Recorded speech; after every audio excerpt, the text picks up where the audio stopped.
हमारे चैनल में आपका स्वागत है। आज वह बहुत गुस्से में था और गुस्से से भरकर अपनी जगह से उठकर बड़े बड़े कदमों से घर से बाहर निकल गया। रात के 11 बजे तक सड़क पर कार दौड़ाता रहा और आज उसके शराब भी पी रखी थी ताकि उस घटना को भूल सके। अब इतना नशे में था कि उसे कार भी नहीं चलानी चाहिए थी। फिर भी वह अपने दर्द से भागने के लिए सड़कों पर कार दौड़ाता रहा। नशे की हालत में न जाने क्या सोचकर अभय ने अपनी कार उसी रास्ते की ओर मोड़ दी जहां से उसकी सारी परेशानियां शुरू हुई थी। उसे मालूम था कि इससे उसके घर की खोई हुई इज्जत वापस आ सकती है, लेकिन अभय के सिर पर बदले का भूत सवार था। वह वही दर्द और वही तकलीफ दूसरों को देना चाहता था जो इस समय वह और उसका परिवार सह रहा था। बदले की आग में वह इतना अंधा हो चुका था कि उसे यह भी ख्याल नहीं रहा कि कहीं वह किसी निर्दोष को सजा दे दी तो, जिसका इस सब में कोई दोष नहीं है। अगर अभय को जरा भी इसका एहसास होता तो शायद वह आज यह कदम कभी न उठाता, लेकिन उसकी आंखों के सामने बार बार उसकी माँ का रोता हुआ चेहरा और अपने पिता की अर्थी के पास बैठी हुई तस्वीर घूम रही थी। उसे याद आया कि दोपहर में जब वह ऑफिस में के काम में उलझा हुआ था तभी उसकी बड़ी बहन का फोन आया था। अभय ने सोचा होगा कि बहन बाजार से कुछ सामान लाने के लिए कह रही होगी, क्योंकि पहले भी ऐसा कई बार हो चुका था। लेकिन जैसे ही उसने फोन कान पर लगाया तो हाथ से फोन छूटकर जमीन पर गिर पड़ा। जो खबर उसके कानों में पड़ी थी उस पर यकीन करना मुश्किल था। कोई बेटा यकीन कैसे करे कि सुबह जिस पिता के पैर छूकर वह बाहर निकलता था वही पिता अब इस दुनिया में नहीं रहे। बहन ने उसे यह खबर दी थी और अभय के होश उड़ गए थे। उसकी हालत ऐसी थी कि वह चाहकर भी रो नहीं पा रहा था।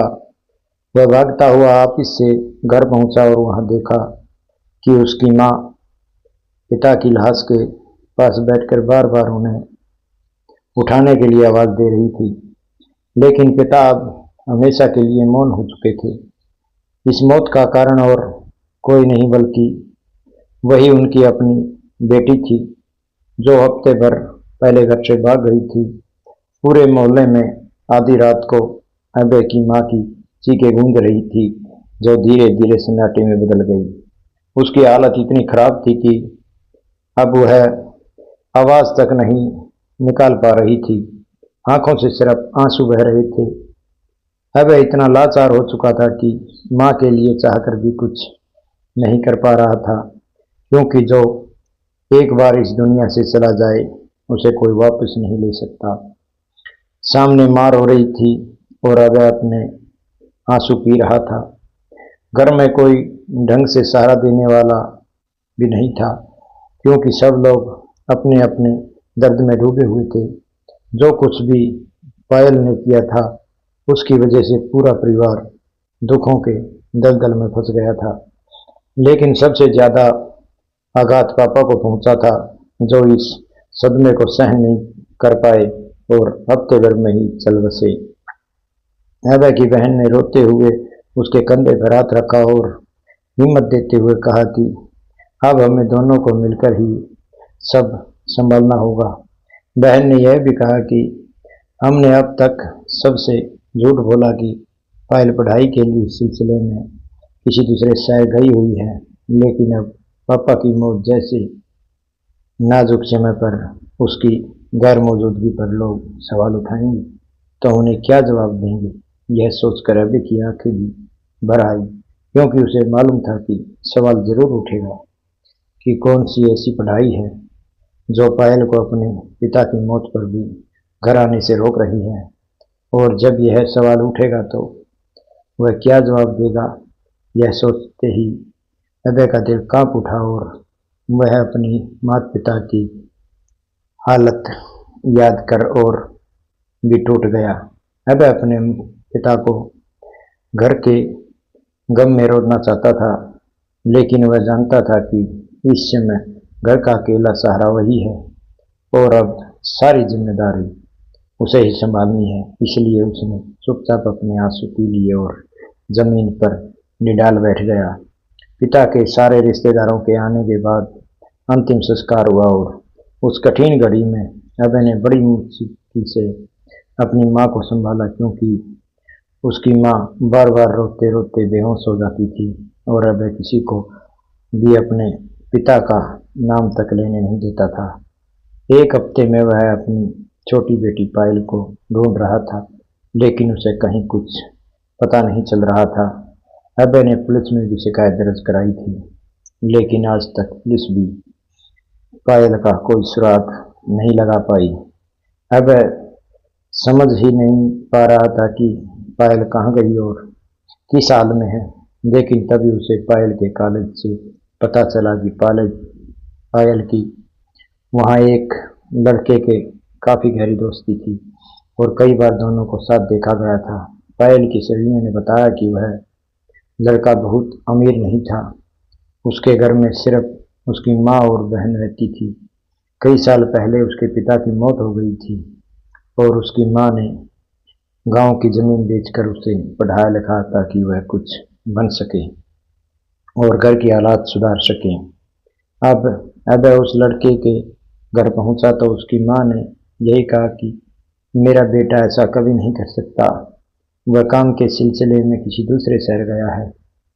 हमें नहीं पता कि आपकी बहन कहाँ है, लेकिन इतना जरूर जानती हूँ कि इसमें मेरे बेटे का कोई दोष नहीं है।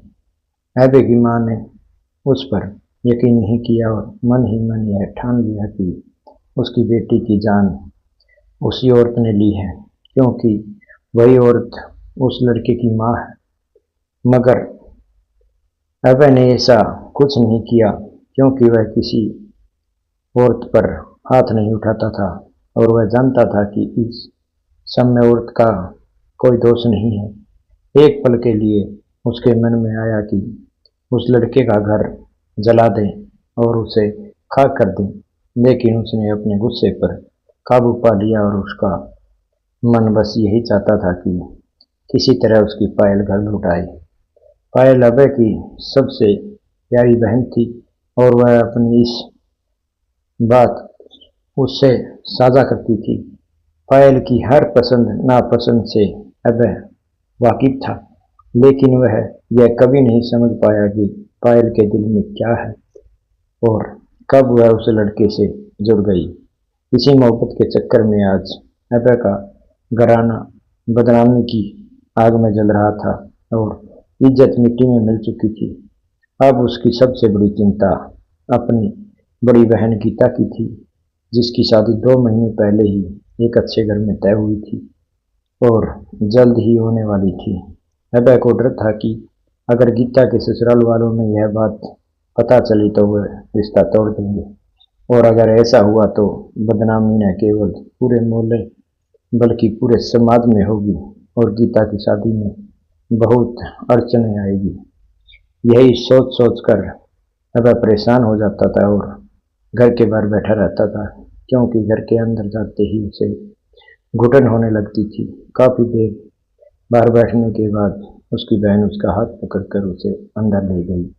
जब दोनों भाई बहन घर में पहुंचे तो उसकी बहन ने बताया कि उसने माँ को अभी कमरे में सुला दिया है। अब वह अपने कमरे की ओर जाना चाहता था, लेकिन उसकी बहन ने उसका हाथ पकड़कर उसे माँ के कमरे की ओर ले जाना शुरू किया। अब वह बोला, दीदी मैं माँ के कमरे में नहीं जाना चाहता, क्योंकि उनकी रोती हुई आंखें मेरा दिल तोड़ देती हैं। इस पर बहन ने कहा, नहीं है बहन, माँ को इस समय हमारी सबसे ज्यादा जरूरत है, हमें ही उनका सहारा बनना होगा।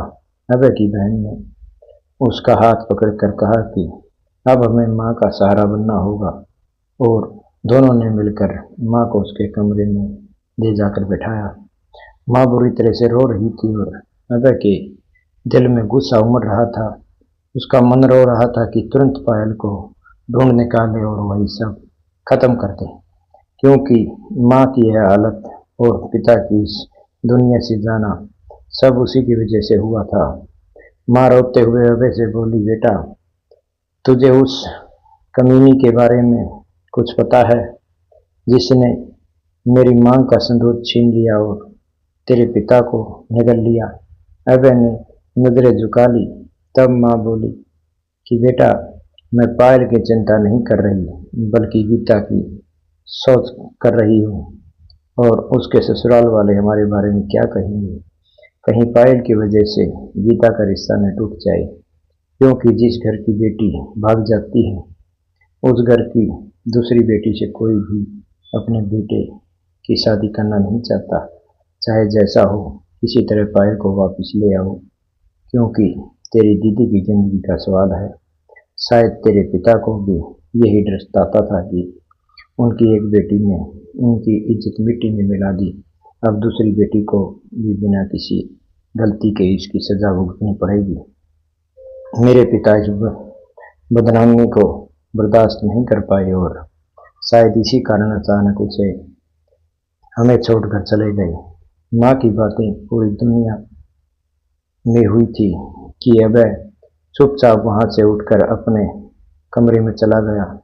कमरे में जाते ही उसकी आंखों से आंसू बह निकले, क्योंकि उसे आज अपने पिता की बहुत याद आ रही थी।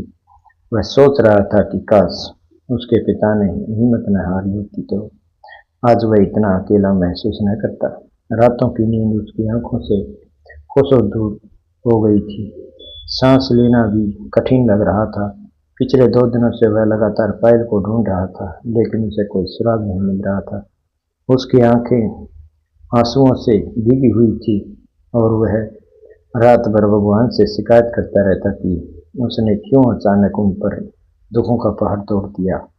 पायल के घर से भागने का घाव ही क्या कम था कि पिता भी दुनिया छोड़ गए। अभय जानता था कि इस समय उसकी माँ और बहन दोनों ही बहुत पीड़ा में हैं, इसलिए वह धैर्य बनाए रखने की कोशिश करता था, लेकिन भीतर से वह भी टूट चुका था।